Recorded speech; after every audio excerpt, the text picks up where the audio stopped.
Salama tompoko, miarabantsika rehetra natratra ity fetin'ny Pasika taona 2024 ity ino koa fa de tanteraka atsakany sy andavany avokoa ane. Izay fiomankomanana rehetra no entintsika indrindra nankalazana ity fetin'ny Pasika taona 2024 ity. No resantsika manokana amin'ny tian'io ity ireo tombotsoa maro isan-karazany zay no raisitsika vokatry ny fitsanganan'i Jesosy tamin'ny maty. Kortiana voalohany toko 10:20 fa 10:20 sy ny Petera voalohany toko voalohany andininy fahatelo. Lasa manana fanantenana ihany koa tsika ny amin'ny fisian'ny fiainana aorinan'ny fahafatesana sy ny fitsanganana amin'ny maty. Zany hoe raha toka tsy maty Jesosy ary tsy natsangana tamin'ny maty de tsy manana fanantenana ny amin'izany tsika fa noho ny fisiany izay mihitsy hoe maty izy de raha feo izy natsangana tamin'ny maty indray tahak'izay ihany koa no iorenan'ny finoantsika sy ny fanantenantsika fa tsy maintsy ho avy ny fotoana zay ialantsika amin'ity tany ity kanefa tsy hitoetra mandrakizay amin'izay korytsika fa aorinan'izay de isy indray ny fitsanganana amin'ny maty ao arianan'izay fitsanganana amin'ny maty zay koa de mbola isy fiainana izay miandry atsika rahatrizay. Teboka faharoa Romanina toko 4:4-20 ny fitsanganan'i Jesosy tamin'ny maty de tsy mandehandeha fahatany kory na tsy misy dikany amintsika kristianina fa miteraka fanamarinana ho antsika eo anatrehan'Andriamanitra izany zavatra izany. Zany hoe raha maty Jesosy tsy hoe maty tsy nisy dikany fotsiny kory fa maty izy de nakaiza ao amin'ny Romanina toko 4:4 de manambara mazava tsara fa mandeha mipetraka eo an-tanana ankavanany iray ary mifona ho antsika. Zany hoe izay andraikitra lehibe no raisin'i Jesosy izy tao aorianan'ny fitsanganany tamin'ny maty izy mandeha manamarina antsika sy mifona ho antsika eo an-tanana ankavanany iray de isan'ny tombotsoa lehibe no raisitsika vokatry ity fitsanganan'i Jesosy tamin'ny maty ity.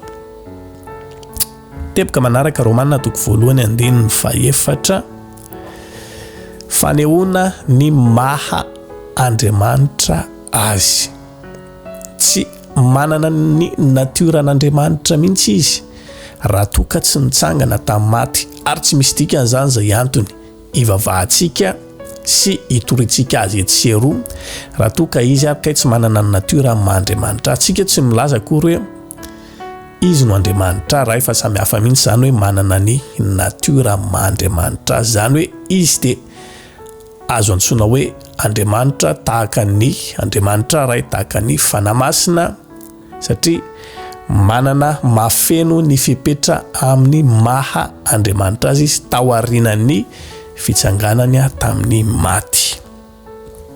Teboka manaraka Efesianina toko 1:12-20 ananatsika lova sy hery lehibe ary fahefana amin'izao fiainana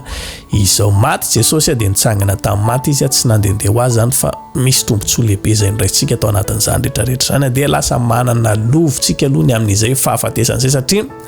raha maty izy ka nitsangana nakany tanana ankavanany iray zay mifona ho antsika tsy vitan'izay fotsiny fa nandeha nanamboatra fitoerana ho antsika lova be anankiray aloha zay zany zay efa miandry atsika ny amin'izay hoe lova ovatantsika na ilay fonenana ovatantsika rehefa tonga koa ny fotoana zay ialantsika ety. Ankoatr'izay de manana andreo karazana hery sy fahefana maro isan-karazany tsika zay ampiasaitsika ety toy ny amin'ny hoe fandroana devoly, fanasitranana ny marary sy ny sisa maro isan-karazany ireny rehetrarehetra ireny de vokatry ny inona avokoa ny raisitsika ireny vokatry ny fitsanganan'i Jesosy tamin'ny maty satria rehefa nitsangana tamin'ny maty izy de azo nylay hery sy fahefana lehibe na tany ambanin'ny tany na teto ambonin'ny tany na tany an-danitra tany ary zay hery sy fahefana lehibe azon'izay de nomeny koa mba olovaitsika de ntsika mbola miaina izao ary tsy vitany hoe tsika mbola miaina zao fa rehefa tonga koa ny fotoana izay ialantsika ety ambony tany ety de mbola ho raisitsika zany lova lehibe zay fa nomaniny ho antsika izany tombotsoa lehibe zany izay hananantsika kristianina. Teboka manaraka ny amin'ny fitsanganan'i Jesosy tamin'ny maty dia io dia tena fototra iorenan'ny fiangonana kristianina mihitsy. Raha toa ka maty Jesosy dia tsy nivoaka tao tsony na tahaka an'ireny olo-masiny olona maro isan-karazany ireny maty dia ao ampasanao ihany izy dia tsy misy antony mihitsy izay tokony ananganana fiangonana noho ny amin'izany antony izany satria nahoana maty ary izy dia tsy misy tsony izay zavatra hotorinany aminy sy ny hoe mbola hoe inona fa hoe mbola anao fahagagana izy na koa hoe mbola misy zavatra tahakony hoe olona rehetra tsotra ihany izy zany raha toa ka maty dia tsy nitsangana tao tsony fa kosa izy ilay maty dia nitsangana io no fototra iorenan'ny fiangonana mampisy ny fiangonana ankehitriny hitantsika Petera rehefa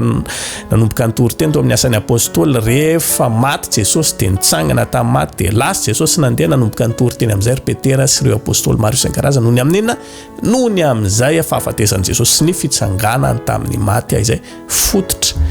iorenan'ny fiangonana mihitsy ity fitsanganan'i Jesosy tamin'ny maty ity. Izay raha isika ho tombotsoa lehibe ho antsika satria raha tsy nitsangana zany Jesosy dia tsy nisy fototra ny iorenan'ny fiangonana na tsy nisy fiangonana naorina mihitsy. Filipianina 4:10 hatramin'ny 2:12 ananantsika hery amin'ny fanompoantsika sy ny fitsanganantsika amin'ny maty any aorina. Ananantsika hery amin'ny asa fanompoantsika sy ny fitsanganantsika amin'ny maty any aorina. Manana herintsika amin'izao fotoana izao rehefa miasa manao asa fitoriana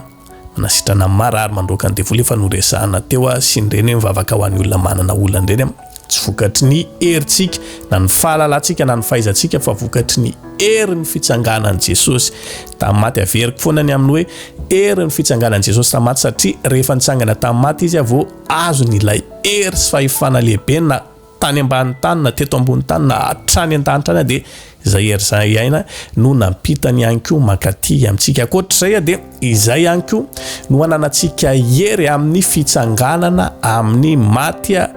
izay ho avy ao aoriana kely mbola isy moa ny fotoana izay ivelarantsika misimisy kokoa amin'ity hoe fitsanganana amin'ny maty ity satria ao amin'ny Baiboly dia misy karazana fitsanganana amin'ny maty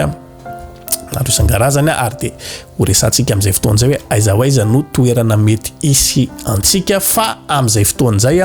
ny ananantsika hery hitsangana amin'ny maty dia tsy no ny herintsika na ny fahaizantsika na ny fahalalantsika ihany koa fa no ilay hery izay nanangana an'i Jesosy tao ampasana no mbola ananantsika hery ihany koa hitsanganantsika amin'izay andro sy fotoana izay. Ametraka ny veloma mandra-piona mandra-pitafa ho amintsika ho amin'ny video manaraka indray samy rotahin'Andriamanitra veloma tompoko.